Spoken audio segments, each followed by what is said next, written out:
So today we are talking about what is Tantra. And this is the beginning of an 8-talk series all about a journey or the Tantric path. And it's very interesting to talk about Tantra because we hear about this, and oftentimes if we've heard about it, we think it's about sex, or even the word Tantra is used to sell things, right? You could have a tantric massage, which could be anything from a massage by someone in a sari, with a happy ending kind of idea, which really has nothing to do with Tantra. Or it could be something in the Neo-Tantra world, the Red Tantra world, which I'll talk about in a minute, which might actually be a very healing massage that allows you to actually access sexual healing and trauma and blockages. Tantric dance could be something like ecstatic dance that helps you, it'd be like whirling or something that you actually, are flowing with the divine. But most often, if you see a tantric dance advertisement, it's pole dancing, which has nothing to do with Tantra. Or even it's funny, we were joking about the fact that I had run for town council. And afterwards, one of the other people running for council had messaged me and they said, "Oh, I'd really like to hang out with you." And it was a man, and I was really busy, and I'm like, well, I don't really hang out, but I wasn't really interested anyway. And he said, "Well, I hear that you live quite an alternative lifestyle. I'd like to hear more about that." And I'm like, and there's just so many misconceptions about Tantra, right? Whereas my children, who are now 28 and 25, back when I'd been studying Tantra for a long time and practicing Tantra, and I really knew that I was supposed to teach it. And we live in a very small town. Like, this town has 8,000 people in it, and it's very conservative. And I had a train station that I had renovated into a wellness center where I would do my teaching of other spiritual things, but I hadn't come out that I taught Tantra.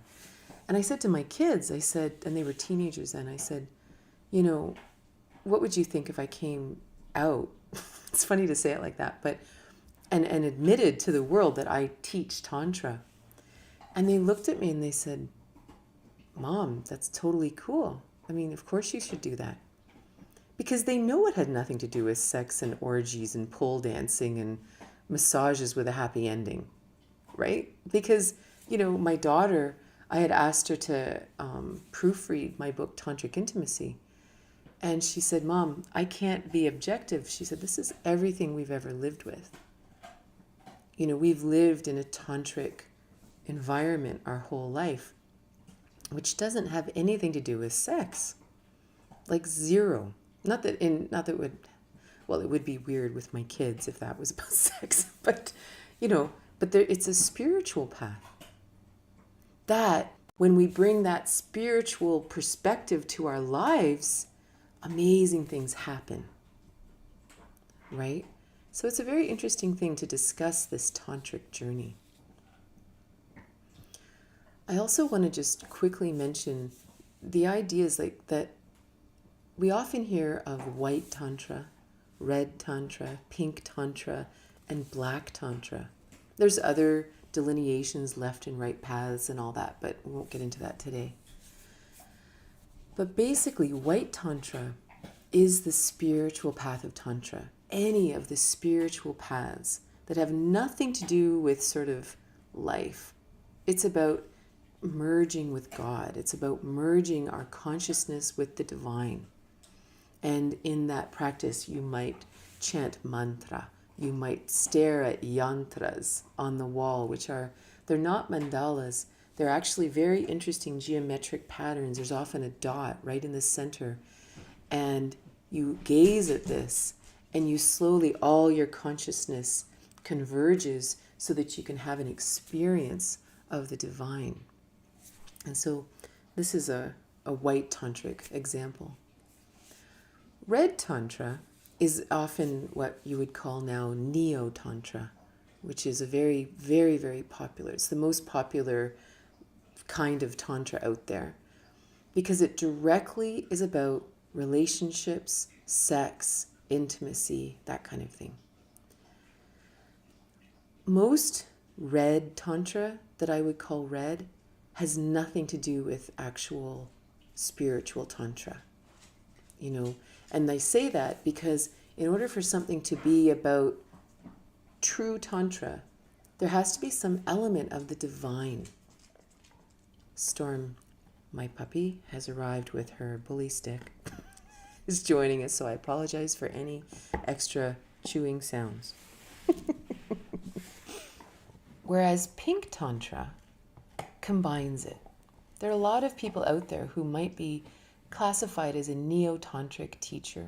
This is where you focus on having orgasms or talking about consent or learning to open in relationships and things like that, which is really valuable. I have nothing against neo-tantra. Neo-tantra is very beautiful. I've gone to many neo-tantra retreats, but that's not the tantra that we're talking about. But they can be very healing, especially if you have trauma. And of course, they can also be very damaging, like anything can be, depending on who's teaching it, because it's a very vulnerable topic. These are very vulnerable wounds if we have them. And sometimes hyper-focusing on sex and relationships actually makes it worse and creates a very serious sex addiction, which again takes us further and further away from happiness and any true tantric path.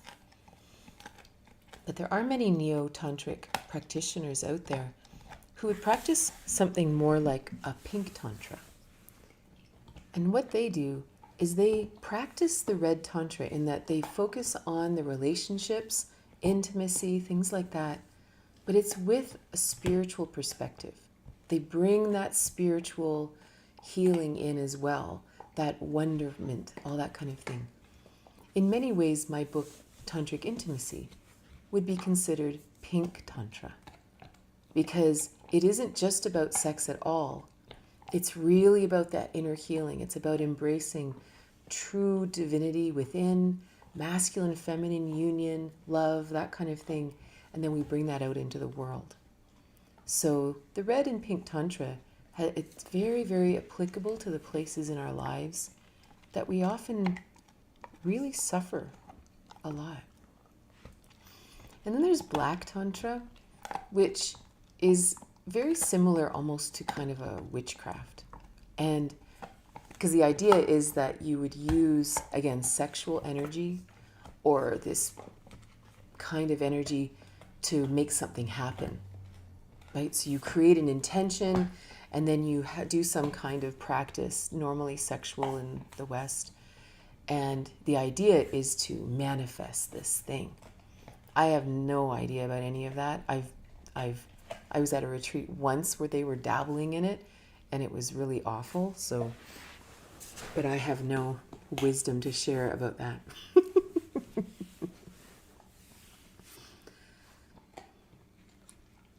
So what I believe is one of the most important aspects of Tantra is the divine path. It is the path within ourselves.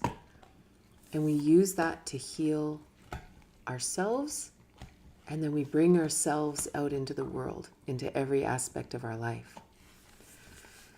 However, I do find that it tends to be best when it's a bit of a dual path, and mostly because this was my experience. I came into Tantra not from a spiritual place, but because I knew there was something more possible in relationships. I was really, according to the world, quite happily married. We were a great couple. We were kind to each other. We had lots of sex. We worked well together. We had our issues. We'd been young when we got married, and we were married for 20 years, so lots of stuff came up. But I knew there was more possible. It was almost like I felt like we were doing everything right, but it's like we were on the outside of a door. And I could just barely, I knew there was something else going on inside the door. But everything I knew said, this is as good as it gets. You know, like I would have honestly said that our marriage was probably like 98 percentile. Like it was a great marriage according to Cosmopolitan. But I just knew there was more. And it's a long story, but I ended up looking for books in the local library and things like that because it was kind of pre-internet. And I found a book by Diana Richardson called The Heart of Tantric Sex. And this book was what I deeply knew in my heart. I knew that this was the opening. So in many ways, it was my journey through that intimacy. It was almost like the vehicle was my desire for the deeper intimacy, which is what led me to start having to change my philosophies of life, right? I had to start seeing the world differently if I wanted to have the intimacy I wanted. If I wanted to have the sexual experiences I wanted, I was going to have to expand me. And so it's a very interesting thing that I don't think we have to go 100% white tantra to be considered like a pure tantric or something. I think the dual path is very important. And it may not be intimacy in relationships for you. That may not be the juicy thing where you're missing something. You might be an artist and you might feel blocked. You might be raising children and you might be thinking, I know there's more to this. This shouldn't feel like a grind. I shouldn't feel resentful towards the people I love the most, right? It could be anything. But the key is that we kind of use the passion and our desire for that, and then we take that to actually transform ourselves into who we really are. So Tantra's been around for thousands of years. It predates all of our current religions. It predates, Judaism, Christianity, Islam, and even traditions like Hinduism. Hinduism originally was actually the scattered beliefs of many, many, many tribes. And it was the white people that came and said, oh, look at all the Hindus, because India at that time was called Hindustan. And they just called them all Hindus. And these are the beliefs of the Hindus. And so it actually wasn't, there was no such thing as Hinduism originally until we said, or until the white people came and said, you are all Hindus. And they just lumped it all together.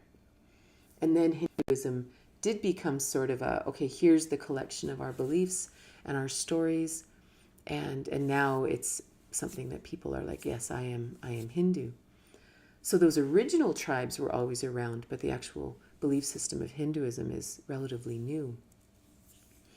But what's interesting about when you study the ancient Tantra, the foundation of it is that the divine and the physical aspects of who we are, they're all one. There's no separation between some divine out there and our physical incarnation. There's no division between our physical incarnation and our divine self. It's not like I have higher wisdom that's guiding my physical body, right? Originally, it was, we are just fully divine, fully physical. Like you wouldn't even use these words because there was no reason to separate them. And then something curious happened in the world, and I'm not quite sure what it was, but something happened where an energy came in and said, we're going to separate you from this divinity. In India, they saw it when the Aryans came in out of the north and they installed the caste system and said, oh, no, only the Brahmin caste, the highest caste, will take care of all the spirituality. Don't you worry. And then they installed, and then there was the militia and the government, and then the white collar workers and the blue collar workers, and then the untouchables that, didn't really have anything to do with the Brahmin caste. And something weird started happening. And this started popping up all over the world, where there was a priest class and then the lowly parishioners. And it was only the priests or the Brahmins or those who would connect with the divine. We would do the rituals. Here's what it is. And you come to us and we will interpret it for you. And then over thousands of years, this became deep in our consciousness that, oh no, I can't connect like that. Not me. Like, you have no idea how messed up I am. You have no idea, where I've come from or what I'm like. I have no connection to God. You can't even say God because the whole thing got so twisted because it was separated from its source. And in many ways, this is a deep wound within the human psyche. It's like we've been cut off from our greatest aspect. We've been cut off from all the juice and the wonder and the infinite possibilities. If you think of our chakras, we have these 7 chakras that we talk about. The lower 3 chakras, we know inside and out. Security, safety, how we fit, how we relate to others, who I am. We are obsessed with that because that's what we were taught. That this is what you're going to focus on. You just go and work, you just go and have babies, you just, plow the fields. We'll take care of the spirit. But each one of us has these upper chakras. The heart chakra connects everything. But these upper chakras, this connection to the divine, our intuition, our ability to speak divine truth. And it's like it was just deleted from our consciousness.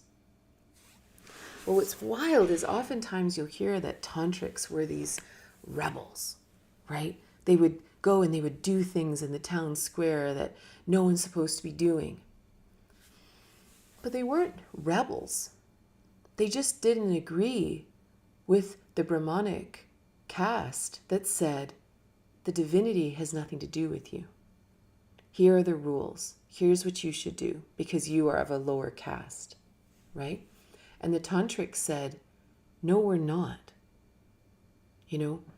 Most Tantric traditions never identified with the caste system or never accepted it, never cared about male, female, nothing like that. Because they were like, we are all humans. We are all infinitely divine, beautiful incarnations here on earth, period. So they were seen as great troublemakers. great rebels. And what's really interesting about that is part of what they wanted to do is to break the people's mindset that had been formed by society that said, oh, you were born into this caste, so only you can do this. You are limited. And they were like, no, you're not. You're not limited. You are a divine being. There is no such thing. There is no such thing as these boxes we're putting ourselves in. Because every time, every one of us has a box that we believe we live in. And that box can be anything. That box can be, I am a wealthy, successful person who has great social credibility. Or that box could be, well, I was sort of born to poverty and abuse and I'll never be able to live any other kind of life. It doesn't matter what box it is. All the boxes are limiting. Every one of them. Because we are infinite beings. And that is what Tantra teaches. And it has nothing to do with what society we live in. All we have to look at is what are the constructs, what are the boxes that somehow have come down through our ancestry. We've been taught through our society.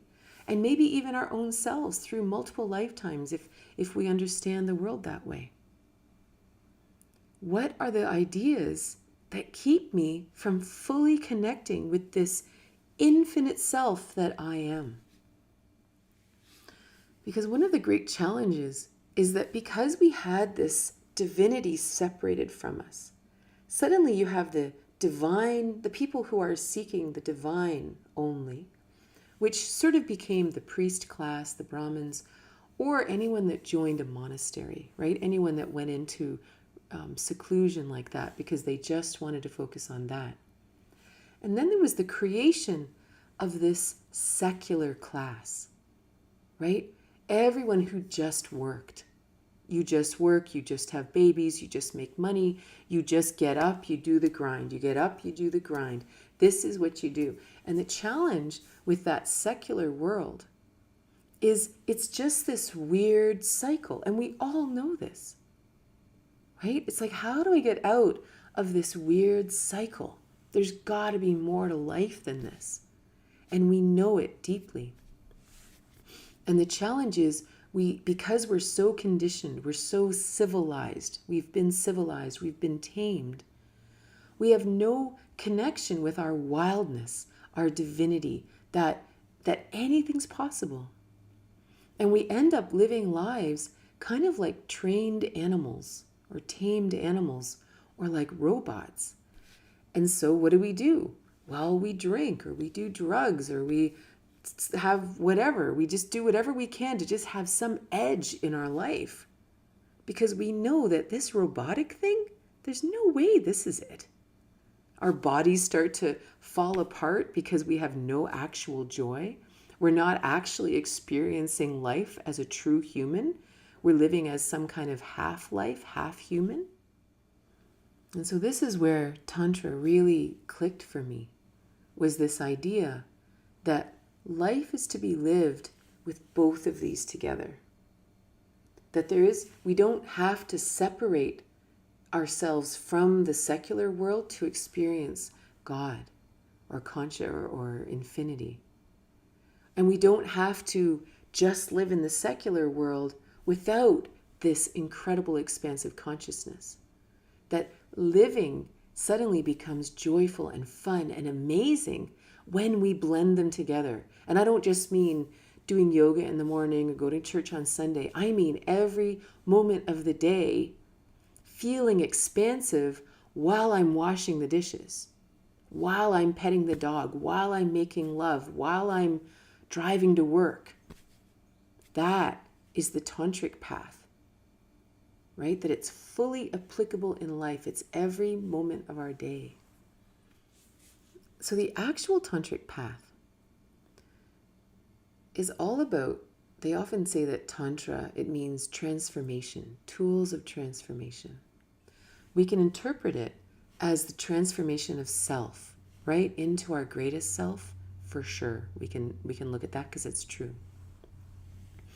But at its foundation, it's actually about taking a human experience and transforming that energy, using that energy, transforming it into its purest, most infinite state so that we can experience bliss. That's what it's really about. That's why our emotions matter. Pleasure matters. The things we desire matter. Because there's an energy that rises inside of us when we have an emotion. Where does that energy come from? Like, what's the energy of happiness?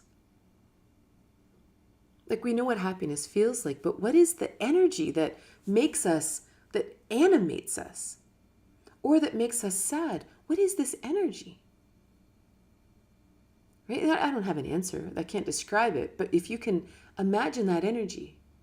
So now the tantric path says, let's take that energy and bring it back to source and experience that source energy, because we have to assume that's actually what it is.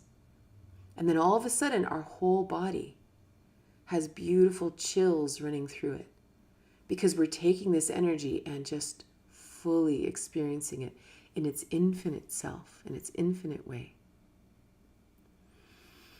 Imagine it's like walking down the street and the sun is out and it's been cold and you feel the warmth of the sun on your face. And you instantly breathe deeply.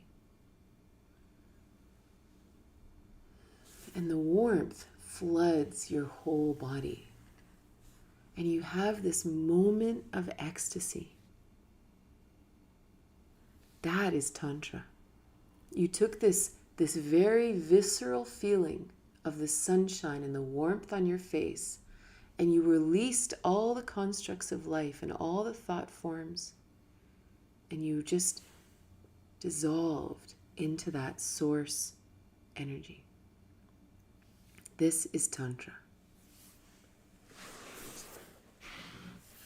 This is why also we are going to use things like sexual energy, relationships in a tantric path, right? Because how much energy is there?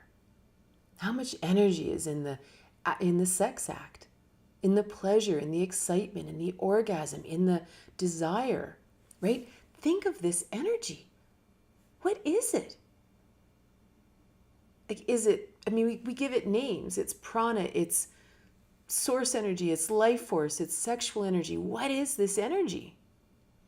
Well, if you can actually release ourselves, if we can release ourselves to it, we can flow in source energy, in ecstasy, right? So it's really easy to understand how all these paths were created, the white path, the red path, the pink path, like the black path, depending on your desires, right? So, because that energy is the energy of life. The energy of life is not us just going to work as a grind, getting in the car, doing the commute, making the kids dinner. There's no energy there. There's no kundalini in that. So it's in the places that energy rises, that's where the transformation is possible.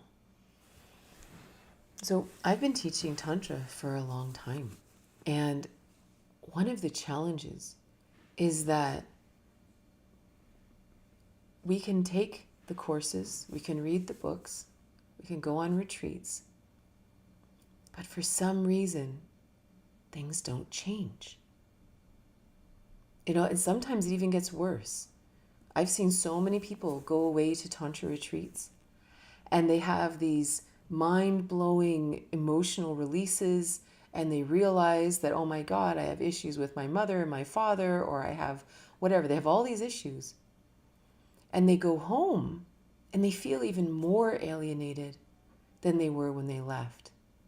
So then they go to another retreat and they have another mind-blowing experience. And then they come home and nobody understands them. Nothing makes sense. They hate their job. They don't want to work. Like something's amok in the transmission, in the sharing of the tantric teachings.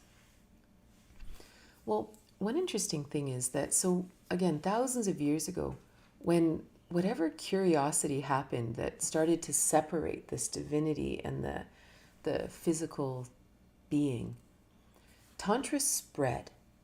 It left India. It actually, some say that the origins of Tantra were actually in a place called Odiyana in Pakistan. And from there it went to India. And then from there it went to Tibet, to China, and it traveled all over. And it exists in indigenous cultures all over the world already. It doesn't all come from India. But what's really interesting is lately I've been studying Tibetan Buddhism, specifically Dojin, and it really gave me some interesting insight into this struggle we have to embrace the tantric path. Because I'll always say to people, because they'll say, oh, like I don't have a partner, I can't study Tantra. And I'm like, it's not about your partner. You're going to be distracted more doing this with your partner. Like unless you have like an epic, amazing relationship, and then you take a tantric course and it simply elevates the amazing foundation you already have, that'll work. But that is a very, very, very small percentage of couples who want to study Tantra. Normally, there are issues within the relationship or within the people or struggles or traumas or unresolved things. And so then the Tantra doesn't really help. So what's interesting is in the path of Tibetan Buddhism, which has a tantric element to it, they have three paths. The first path is what they call Sutra. Second is Tantra, the path of transformation. And the third is the path of Dojin, which is the path of self-realization. But this Sutra, the path of renunciation, this is what really caught my eye. Because what they talk about, of course, in their context, it's the context of karma, that we repeat patterns over and over and over again, and we'll do it in this body, And then when this body dies, another body rises, and we just continue the pattern, right? And the idea is to escape this pattern. How do we get out of this pattern? How do we get out of this loop and have freedom and have moksha, right? Well, the path of renunciation says, watch for your addictions. What are the things that keep you looping? You know, you're going along your life, you're just fine, and then all of a sudden, you have to make a decision, and there's something in you. There's a thorn in the hose. There's something that makes you suddenly turn, and now you're looping again. And the problem is if you are in a looping, addictive state, you can't study Tantra. Like you could, but now you're just going to amp up that addictive cycle, right? And so these addictions I'm talking about could be an addiction to money. And of course, they all come out of this weird split, right? It comes out of this split from the divine. The divine is here and the secular is here. And for generations, for thousands of years, we've been told that the secular life is all that there is. So then what are our addictions that keep us cycling and that don't let us go on to the next level of Tantra? Money, success, security, being included in the crowd, being included in the group, right? If you think of our secular life and the things we're told are really, really important, those are the issues, right?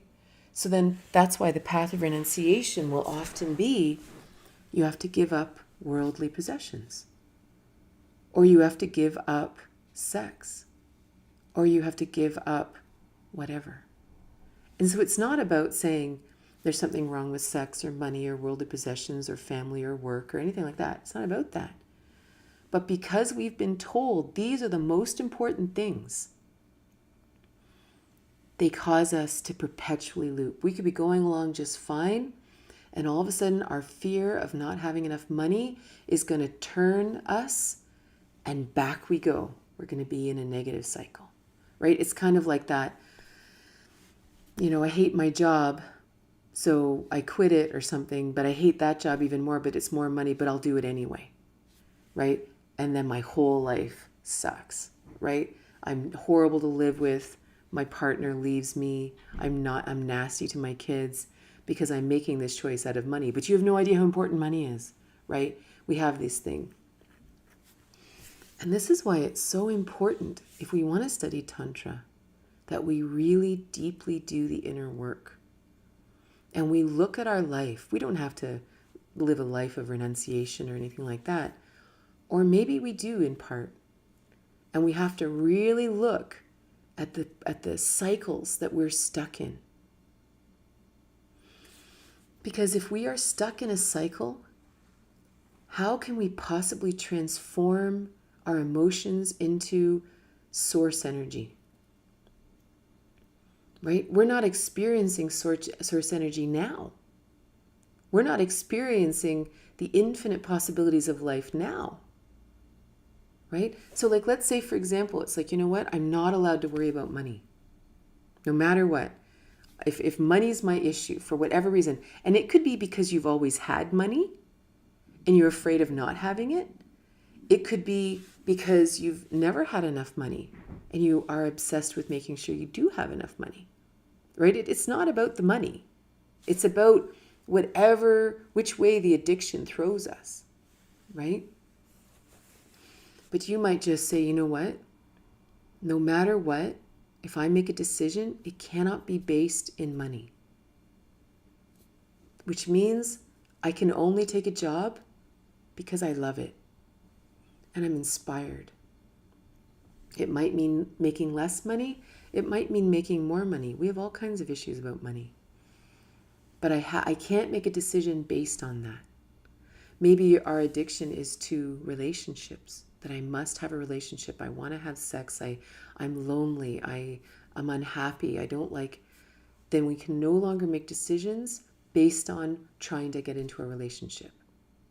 So that means You're not going to take dance class because you really just want to meet someone. You actually might take the photography class because that's actually your passion, right? We have to break the patterns that keep us unhappy. Or else if we study Tantra, it's just going to amplify whatever we're stuck in.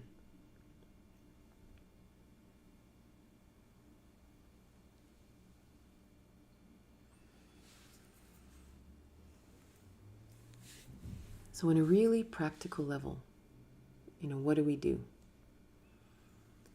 So we look at our lives and we ask ourselves, so which end do I tend to be more in? Do I tend to be more stuck in the secular world, that my concerns really are about safety, money, relationships, sex, I don't know, fitness, whatever it is we're obsessed about? Is that me?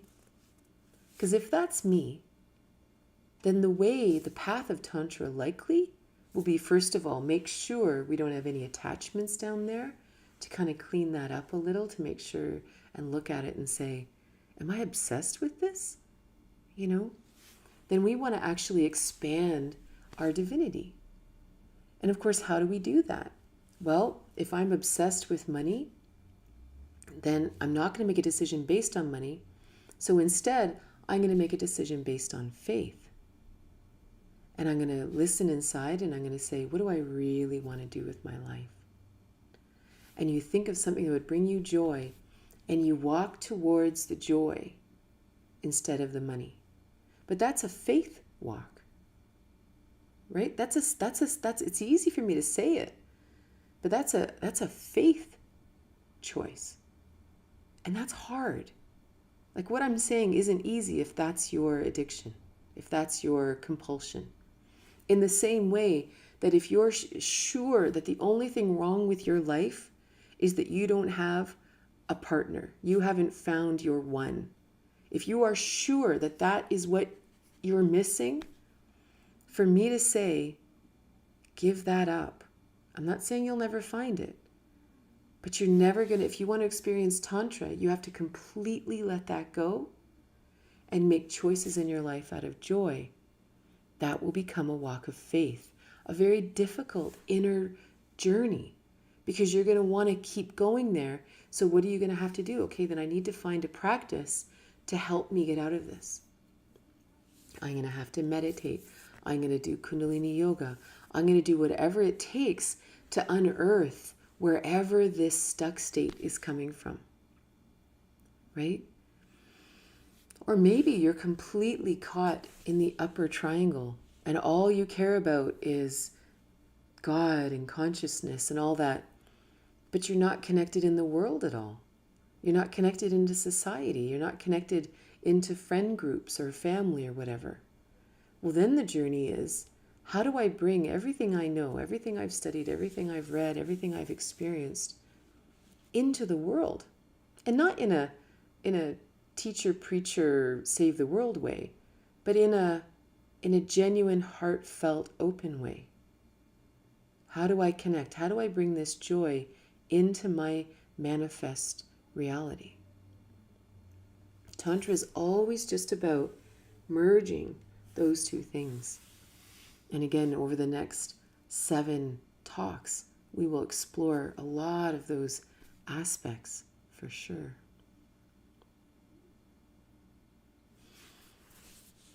The last thing I want to just mention is what's really interesting about the Tantric journey is it's very subtle.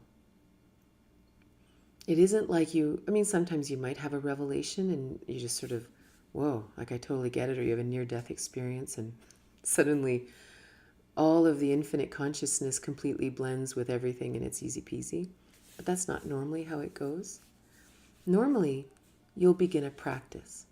And maybe the practice is something like, I'm not going to make any choices because I'm a people pleaser to make people like me, or other ones that we've already mentioned. Or maybe you begin a meditation practice. Or maybe you find a beautiful yantra on the internet and you print it and you put it on your wall and you gaze upon it. And that becomes your meditation, like a tradikam. Or Maybe you practice something like Kundalini yoga and you say, I'm going to do this yoga and it's going to kind of beat me up for a while emotionally because that's what I want. I want to actually break through these stuck states. Well, the crazy thing is what happens is slowly your world starts to change. Suddenly, people who once bothered you don't bother you anymore. You kind of watch them and go, wow, are they ever having a bad day? Even if they're people who we've known since birth, who have been able to trigger us for decades, we can see them as just the individual people that they are.